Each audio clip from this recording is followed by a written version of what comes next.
Might spend a little bit of money here. Have you guys ever seen a filter this big? Welcome back to yet another video in the Road to Start channel. So, not gonna lie, we got some sad news last night. Our betta fish was not looking too healthy. We have two betta fish in my son's room. We have one called Rusty and then another one called Laker. So unfortunately, Laker didn't make it past last night. I noticed yesterday he was kind of drooping a little bit, you know, not really swimming a lot, wouldn't really eat the food. This is a heads up for you guys. If your fish stop eating, I mean, that's a bad sign. Something is wrong here. I mean, these guys operate on instinct. So eating is like 90% of what they do.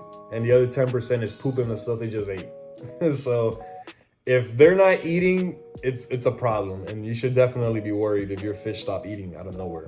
We're gonna turn this negative event into a positive opportunity, you know, and kind of show you guys how to build a betta tank, you know, from scratch. There's a lot of misinformation out there on the YouTube, you know, about how to take care of a betta. A lot of people are putting them in like little cups or in flower vases. We're not gonna do none of that. I'm gonna show you guys the right way to take care of a betta, how to properly like build a tank and a forever home for them, not just a little cup.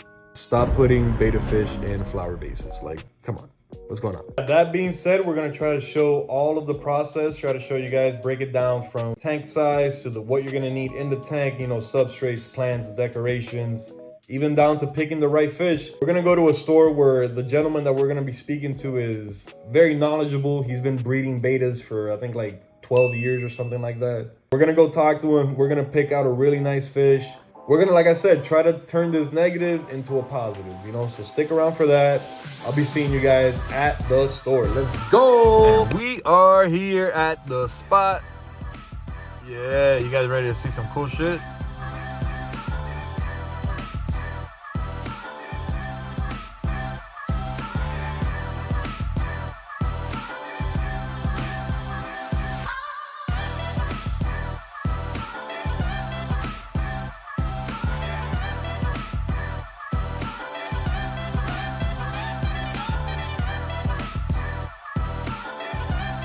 Look at the ruby reds.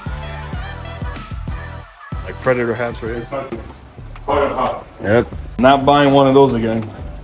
You guys see how healthy all these fish look? Everybody's moving around. You can tell they get fed. Guys, I'm telling you, this is one of the best spots in maybe the whole state of Florida. When I tell you these fish are healthy, they're fed, and you might even learn something from my man's back there, because it's just a fountain of knowledge every time I come here. Y después tenés los placat. El placat, nada mejor, está más cerca del beta salvaje. Right. Con aletas cortas es un poco más activo, más agresivo. Yeah, I thought that was a girl at first, but oh, that's a boy. Yep. So I think we're gonna go for this guy. Look at him. We're gonna try to change it up a little bit with this one. Beautiful fish, man. As you can see, he has plenty of betta stuff going on here. Some breeding. Got other kois over here. Look at this guy. Wow. And there's actually a female here that I had no idea was a female. Can you guys believe that's a female right there? Look at that. That is huge for a female. Thick girl too. Damn, boy, he's thick. There she goes. He goes. How he has the bag in the water, man. It's just, this guy thinks about everything. It's a whole gentle process for the fish. Look at him. Oh, this is perfect, bro. Rocks, substrate. This is dangerous. And my wife let me come here alone because might spend a little bit of money here. This gentleman is doing discus breeding here. Look at these fish. Have you guys ever seen discus like this? Whoa.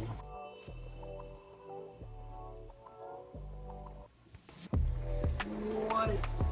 Have you guys ever seen a filter this big? They got the bio wheels going around. Guys, this is some serious. Load him instantly, and then I'll do the water check together. Wow, dude. Y esto que, it's on reservoir, this No, also. this is raw water for district breeding. Oh my God. Different water, completely soft water. ¿Y por qué la gente dice que los discos son tan difíciles? Porque no sabe. Lo mío está en la misma agua que el African City. Right. Same water, same Water parameters. quality, good temperature, and good food. Don't care about anything. Just keep your water quality something fresh constantly, weekly, small water change, and that's it. Okay. They're cleaning the breeding con and shaking.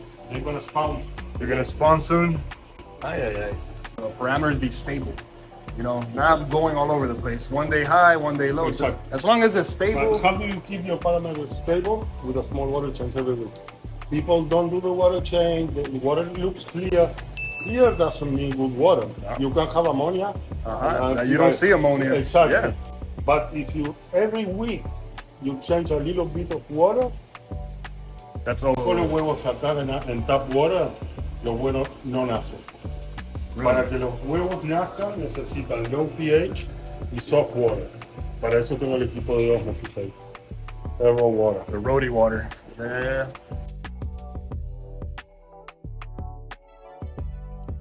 Wow, dude. They're untouched. Ah, mira, este no. Esa es la hembra, la estuvo el macho, la estuvo persiguiendo. Yeah, you can tell. Safety first. There we go. And we're back at the house. Go ahead and get this guy out of here. Too long. Right, we're just gonna go for it.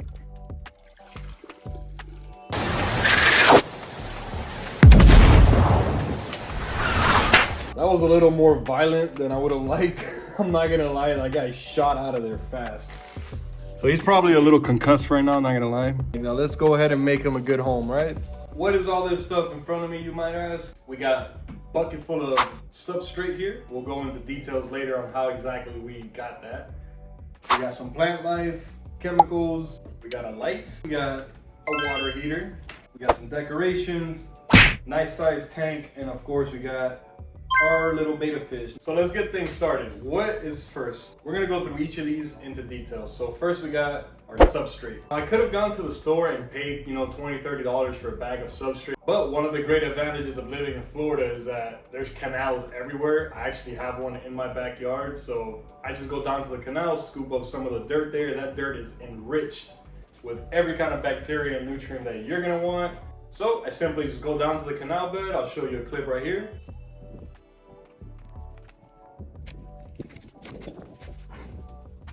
I'm tired of this, Grandpa. That's too damn bad! Scoop up some dirt, and then I use that dirt and I plant it across the bottom of the tank. Then we also picked up some plants. We got some, I forgot what they were called, but something horn. A nice little bushy plant here. We also picked up some duckweed. We got a whole mess of duckweed here. We're gonna lay that up across the top and hopefully start cultivating a nice colony. Some of you may know duckweed can quickly take over a tank if you leave it untreated. So we're gonna definitely have to keep track of that and make sure that we're not completely blocking out all the light with the duckweed. The next thing is the light. Now you're gonna need a light. This is a light I had laying around. It's about 20 bucks. I think we got it at Walmart. Yeah, it's an Aquarium brand, that Walmart brand. It'll get the job done. Nice, powerful LED light will get the job done. Next, we got the water heater. Now, some of you may know, some of you may not know. If you've only had small tanks, you've probably never seen one of these. This is a water heater. It just hangs in the tank like this, or you can lay it across the bottom and you adjust the temperature right there. I don't know if you guys can see that, but you adjust the temperature at what kind of degrees you want it. When it hits that temperature, it turns on, heats up the water. Because this is a 10-gallon tank, which I believe is the minimum that you should ever have for a betta fish, we are gonna need a water heater because the water can get too cold for it. Up next, we got some decorations. This tank is gonna be going in my son's room, and he loves SpongeBob, so we're gonna have SpongeBob decorations on it. All right, after the decorations, we got ourselves a filter. There's 1,000,001 different types of filters, in my opinion, especially for a betta fish tank, something that's very low demand. Get yourself a nice little $8 sponge filter. It'll be the last filter you ever need, I promise that. All right, up next is the tank itself. Like I said, it is a 10-gallon tank, which I believe is the minimum you should get if you're gonna be keeping a betta fish. So all right, let's get this thing started. First things first, we gotta have our substrate in, okay? So I'm gonna take some scoops of this dirty canal dirt. I got a jar of dirt. I got a jar of dirt. We're gonna slowly just kind of paste it in there, okay? Ooh, there's all types of crap in here, man. This stuff is it's pretty freaking disgusting, not gonna lie. That's why I got gloves on. Ooh, and it smells real nice too. That smell is pretty much what you're getting inside this thing. Is just beneficial bacteria that just sits there and feeds the plants. That's what it does.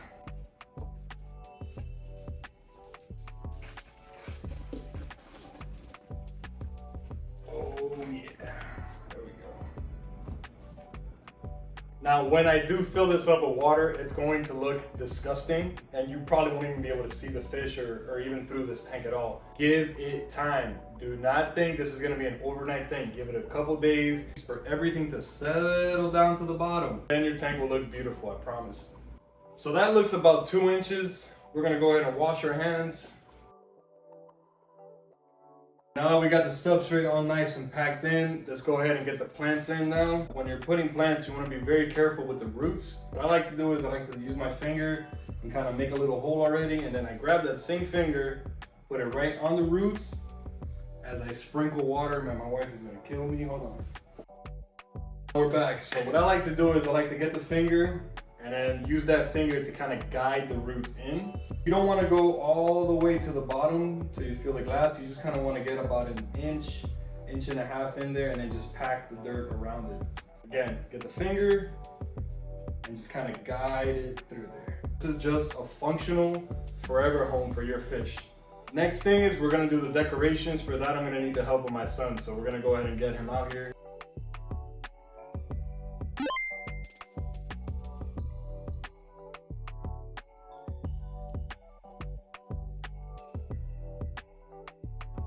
He's about to what? Knock on the door. All right, Bobby. Thank you. Then we're gonna go ahead and place our water heater, just kind of get it ready for this. Then we got our light. Make sure that that's nice and tight. Turn it on to test it. It works. All we're missing is just some water. So let's go ahead and add some water to this and see what it comes out like. Adding water, you want to go real slow. Okay, real slow. What I like to do is I like to put the head up against the glass and squeeze in slowly, just like that. Patience is key in this.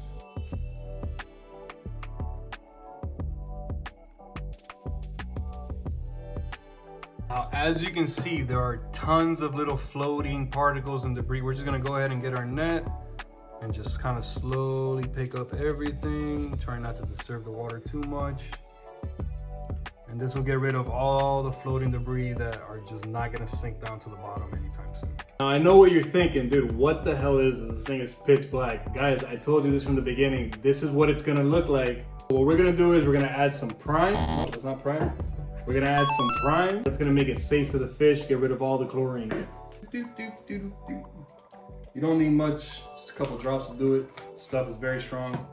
We're gonna wait and see what this looks like after 2 days, and you'll see how everything sinks down to the bottom, and what you're left with is a beautiful natural aquascape that's perfect for your betta fish. That's pretty much gonna do it. As you can see, this is the finished product right here. This is kind of the look we were going for, you know, like a jungle, wild, kind of natural look.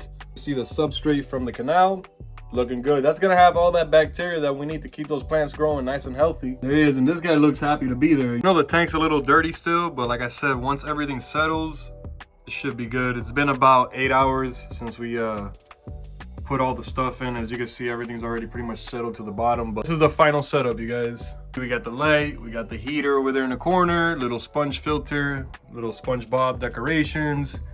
We got our substrate from the canal, looking good. What's up, little guy?